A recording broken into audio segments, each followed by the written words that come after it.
कि लालू जी कल के जो 21,000 यादवों ने सदस्यता ग्रहण किया पूरे बिहार का, उसमें उन बौखलाहट आ गई है। क्योंकि किसी पार्टी का कोई वो जागीर नहीं है, कोई समाज का लोग, कोई समाज का लोग। वो तो कह रहे थे कि आप लोग कंस वाले सुनिए सुन लीजिए ना, मैं कुछ भी नहीं बोलूँगा लालू जी पर, कुछ भी नहीं बोलूँगा। उनका सम्मान करता हूँ, करता रहूँगा। मैं समझता हूँ कि अगर मैं चोर था, डकैत था, बदमाश था या लुटेरा था, तो या तो मैं जेल जाया होता, या कोई पुराना केस होगा तो हमको, उनकी सत्ता है, सरकार है, उस समय भी जेल भेज सकते थे, इस बार भी जेल भेज दें, हम तैयार हैं। और मेरी पूरी प्रॉपर्टी के जांच करवा लें। ये कांग्रेस पार्टी के लोग जो बहुत चिल्ला रहे हैं, ओबीसी की बात कर रहे हैं, कहाँ गया था कांग्रेस पार्टी जब मंडल आयोग के रिपोर्ट को ठंडे बस्ते में डालने का काम किया था? कल गोवर्धन पूजा के दिन, कल गोवर्धन पूजा कार्यक्रम का जब आयोजन किया गया था पटना के इस्कॉन मंदिर में, राजद सुप्रीमो लालू प्रसाद ने एक ज़माने में अपने हनुमान कहे जाने वाले रामकृपाल यादव को लेकर काफ़ी कुछ कहा, काफ़ी भड़के। वो नित्यानंद राय को लेकर काफ़ी कुछ कहा। हमारे साथ बीजेपी के सांसद पूर्व केंद्रीय मंत्री रामकृपाल यादव मौजूद हैं। आप ये बताइए, लालू प्रसाद से रिश्ता तो आपका बहुत पुराना था, हम विस्तार से समझेंगे। लालू प्रसाद से रिश्ता तो बहुत पुराना रहा है आपका, संबंध बिगड़े जो हुआ, कैसे हुई थी भेंट? संबंध बिगड़ने की बात नहीं है। लालू जी से रिश्ते और उस पार्टी से रिश्ते रहे हैं। 30-35 साल तक मैं रहा हूँ वहाँ एक कार्यकर्ता के रूप में, और राष्ट्रीय जनता दल की जो बुनियाद डाली गई ना, फाउंडेशन, उस फाउंडेशन का एक सदस्य रहा हूँ। और पार्टी को सींचा, जितना कर सकते थे अपने स्तर पर लोगों का सहयोग लेकर के पार्टी को मजबूत करने की और नेता को मजबूत करने की हर संभव प्रयास किया है।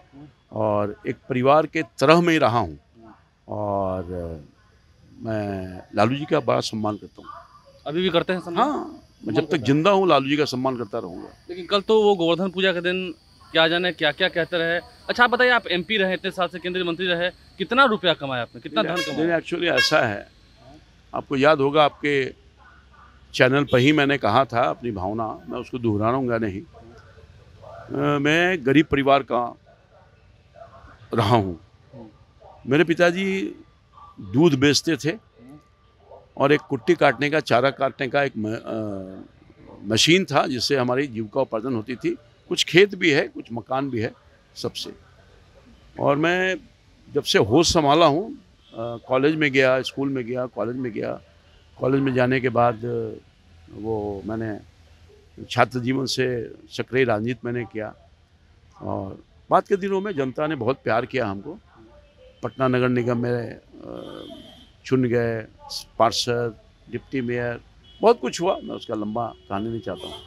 और आज तक जो उन्होंने कहा है, आज तक कोई डायरेक्ट मैंने बिजनेस व्यापार नहीं किया। आपने कल के सारे आरोपों को सुना है? मैं सब सुना।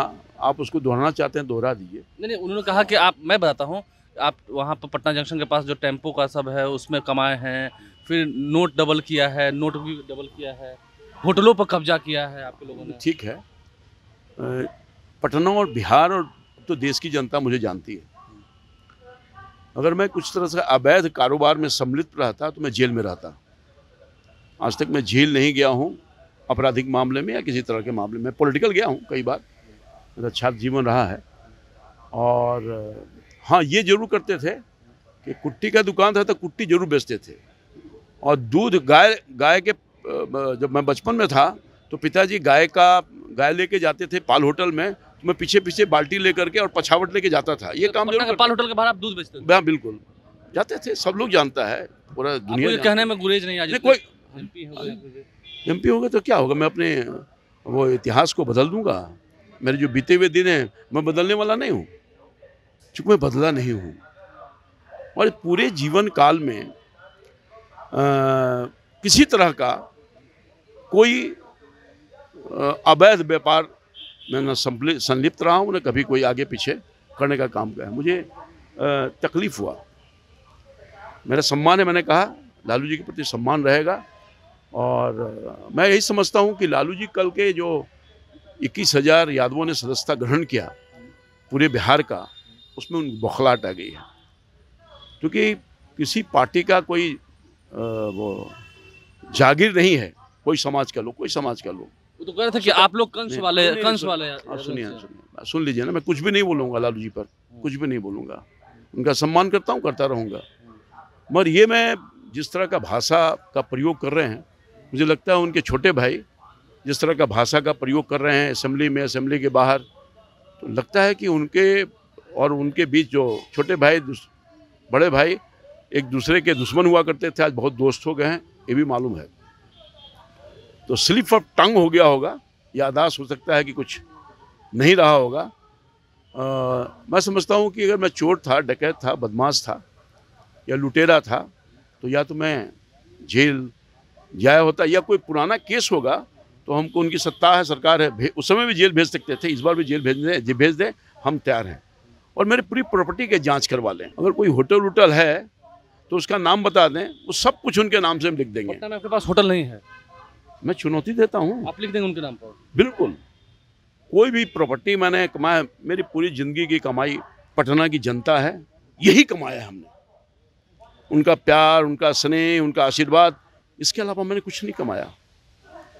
और लोग जानते हैं कौन किसने कमाया, किसका आरोप में कहाँ कोई गया, ये हम नहीं बोलना चाहते हैं। IRCTC मामले की बात करें, वो जेल में गए, वो हम कुछ भी नहीं बोलेंगे भाई, हम तो लेकिन समझ रहे हैं, दुनिया तो जानती है ना, दुनिया तो जानती है, हम उसके विस्तार में नहीं जाना चाहते। हाँ, एक बौखलाहट है कल के मीटिंग के बाद कि उनको लगता है कि हम ठगते रहे हैं लगातार, ठेकेदार बन करके, समाज के लिए तो कुछ हो नहीं पाया। सेंटिमेंट में समाज के लोग उनके साथ खड़ा रहने का काम किया है, अब उनकी ठेकेदारी खत्म होने वाली है। कल के जो गोवर्धन पूजा के अवसर पर सदस्यता ग्रहण के अभिनंदन समारोह हुआ, उससे उनके बौखलाहट नहीं तो वो बौखलाहट का कारण है। तो कहे ठीक है, ये भारतीय जनता पार्टी राष्ट्रवादी पार्टी है और राष्ट्र के निर्माण के लिए, राष्ट्र की सुरक्षा के लिए और सनातन धर्म के लिए अगर कोई भारतीय जनता पार्टी ज्वाइन करता है तो किसी को अगर बौखलाहट होती है तो कोई बड़ी बात नहीं है, होना स्वाभाविक है।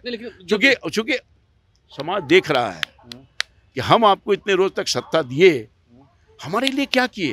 यादव के लिए उन्होंने कुछ नहीं किया। अब बता दें और अपने लिए क्या किए, परिवार के लिए क्या किए, ये भी हिसाब देते। वो तो कल कह रहे थे कि अगर हम ना होते तो आप लोग होते ही नहीं, आप लोगों का कोई बुनियाद ही नहीं था। अब देखिए, मैं फिर कुछ नहीं बोलूंगा। तो आप बताएंगे ना कि आपकी जो बुनियाद है, कहा कि हमारा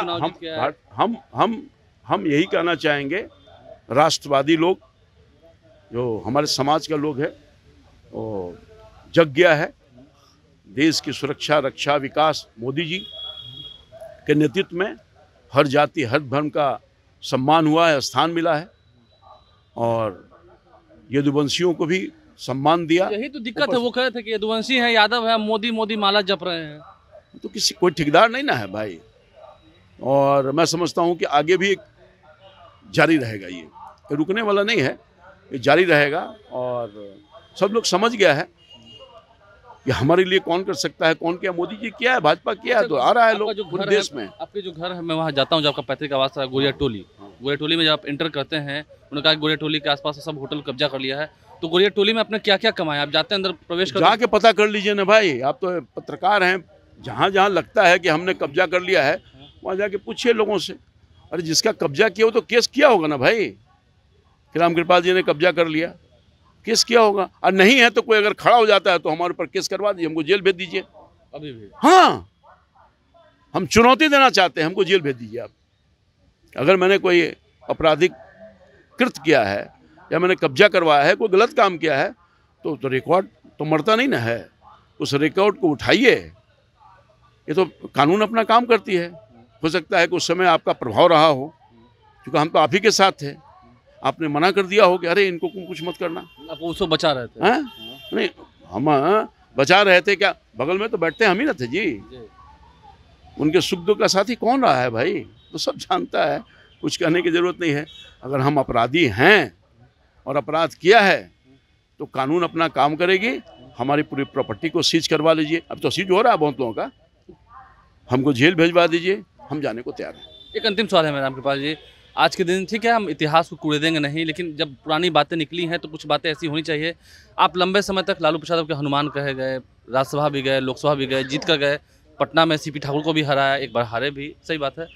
ये बुनियाद जो थी आपकी, चट्टानी जो एकता थी, वो क्यों हिल गई, क्यों उखड़ना पड़ा वहाँ से? कौन सा चिट्ठी जो आप आरजेडी में थे, जहाँ आपकी बुनियाद थी या जहाँ आपने परिवार माना? ये तो अरे मैं परिवार मानता हूँ भाई, और मानता रहूंगा। परिवार कहीं खत्म होता है, हमारे संस्कार में वो नहीं है। हम जिसको परिवार भाई माना मानते रहेंगे, दम हम मर भी जाएंगे तो वो परिवार परिवार ही है। हम अपने माँ बाप को छोड़ सकते हैं, भाई को छोड़ सकते हैं, बेटा को छोड़ सकते हैं, पत्नी को छोड़ सकते हैं, तो परिवार अगर आपने संबंध बना लिया तो कायम रहता है। मेरे संस्कार में ही है। उसकी वजह क्या थी? उसकी वजह क्या थी वहाँ से उखड़ जाना, वहाँ से? अब ये सब मैं नहीं बोलूंगा। आज के जो लोग हैं यार मैं नहीं बोलूंगा ये सारी बात, बहुत सारी कहानी है। दिल में चोट लगी होगी तो कुछ तो शब्द होंगे। अरे दिल में चोट लगी है तभी तो यहाँ आना पड़ा, नहीं तो हम कहीं फुटपाथ पर रहते हैं। हालत तो ये थी। और मैं धन्यवाद देना चाहता हूँ भारतीय जनता पार्टी के नेताओं को और नेतृत्व को, जिसने मुझे सहारा दिया, और सहारा ही नहीं दिया, सम्मान दिया। मैं वहाँ 3 बार लोकसभा का मेंबर था, अधिकार बनता था, पटना राजधानी से विपरीत परिस्थिति में जीतता था, और यहाँ भी विपरीत परिस्थिति में जीतता हूँ। तो वहाँ हमको मिलना चाहिए था, क्योंकि पार्टी के सहयोग से सरकार बनी तो कई लोगों का प्रतिनिधित्व मिला, मगर मुझे तो नहीं मिला। हमको तो भाजपा नहीं बनाया। 6 महीना पहले हम ज्वाइन किए और 6 महीना में बना दिया मंत्री। 30-35 साल वहाँ रहे तो कुछ बने नहीं, मंत्री नहीं बने भाई। तो ये मोदी का ये दरिया दिल है और व्यापक सोच है, बुला के बनाया भाई। फोन किया था मोदी जी ने, रामकृपाल जी आपको वोट करना है। ऐसा कोई बड़ा दिल वाला आदमी रहेगा? और हमें नहीं कहा, समाज के कई लोगों को आज भी 4 मंत्री हैं। एक जमाना था कांग्रेस में एक मंत्री भी यादव नहीं हुआ करता था, ये जो सहयोगी दल के रूप में ये मदद करते रहे हैं। क्या आप यादवों का वोट आप उधर शिफ्ट कर रहे हैं, हो रहा है? यादव उधर जा रहे हैं, क्यों जाएंगे भाई लालू यादव को छोड़ के? यादव मतलब लालू यादव? अरे यार ये बात दरअसल ये है कि ये तो तय करना है समाज को, तो समाज देख रहा है सब कुछ। हम कौन होते हैं इन्हें शिफ्ट करने वाले, उन्हें शिफ्ट करने वाले? जिसको जन्मदिन और कांग्रेस ये क्या बोलते हैं, जनसंघ काल से ही यादव सबका बड़ा समूह रहा है भाजपा के साथ। शुरुआती दौर में जनसंघ में ही कौन थे अध्यक्ष? यादव थे वहाँ पर। और बाद के दिनों में 3-3 यादव बना, देश भी बना, यहाँ बना।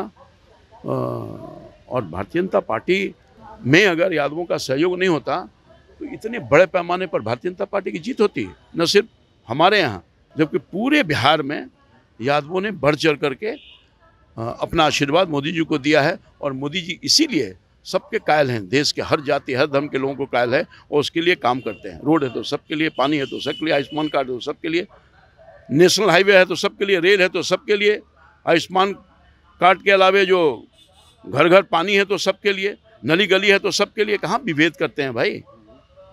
इतना बड़ा बड़ा काम। अब मैं पूछना चाहता हूँ कि कांग्रेस पार्टी के लोग जो बहुत चिल्ला रहे हैं, ओबीसी की बात कर रहे हैं, कहाँ गया था कांग्रेस पार्टी जब मंडल आयोग के रिपोर्ट को ठंडे बस्ते में डालने का काम किया था? कहाँ गया थे कांग्रेस पार्टी? किया था। आज ओबीसी की बात कर रहे हैं, इनके चेहरे को सब जानता है। कहाँ गया था? संवैधानिक दर्जा क्यों नहीं दिया? मोदी जी आए तो देने का काम किया। और जो एजुकेशनल सिस्टम में रिजर्वेशन नहीं था, कई जगह पर रिजर्वेशन नहीं था, ये मोदी की सरकार ने देने का काम किया है पिछड़ों को। और आज ठगने का काम कर रहा है कांग्रेस पार्टी। अंतिम सवाल लेते हैं। नफरत के भाव रखता है पिछड़ों को, नफरत के। कांग्रेस पार्टी जो है नफरत की भाव रखता है। आज राग अलाप रहे हैं, इनके चेहरे को दुनिया जानी है, देखी है। अंतिम सवाल आपसे लेते हैं। कल के उन बातों से आपके दिल को चोट तो पहुंची है ना? कौन से बात? जो लालू जी ने कही मंच से। नहीं, स्वाभाविक है, वो गार्जियन के रूप में रहे हैं, कह तो रहे हैं कि हो सकता है कि जिस तरह से नीतीश कुमार जी का जुबान फिसल रहा है, उससे कुछ बोल रहे हैं, हो सकता है कि इनका भी जुबान फिसल रहा होगा। देखिए, तो उम्र का तकाजा है। रामकृपाल यादव हमारे साथ है, खुलकर इन्होंने बात की, क्या कुछ कहा, कैसे इशारों में इन्होंने पलटवार किया, आपने सुना है। हमारे चैनल को सब्सक्राइब कर लें, साथ साथ फेसबुक पेज भी लाइक करें। धन्यवाद।